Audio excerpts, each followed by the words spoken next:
how to fix server failed to boot in Hytale.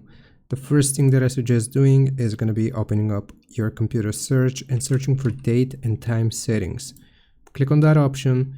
Make sure set time zone automatically and set time automatically are both turned on. This is going to matter. And then you want to click on sync now, just sync your region and time.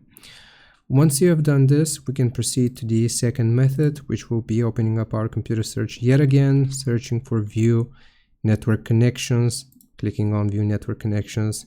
Then you want to right click on Ethernet, properties. Now find Internet Protocol version 4. Again, you want to click on properties. Use the following DNS server addresses and you will type 8888. In the second field, you will type 8844. Check validate settings upon exit, click on OK, and you should no longer get this error, server failed to boot. Hope this helps. Leave a like and sub. I'll see you next time.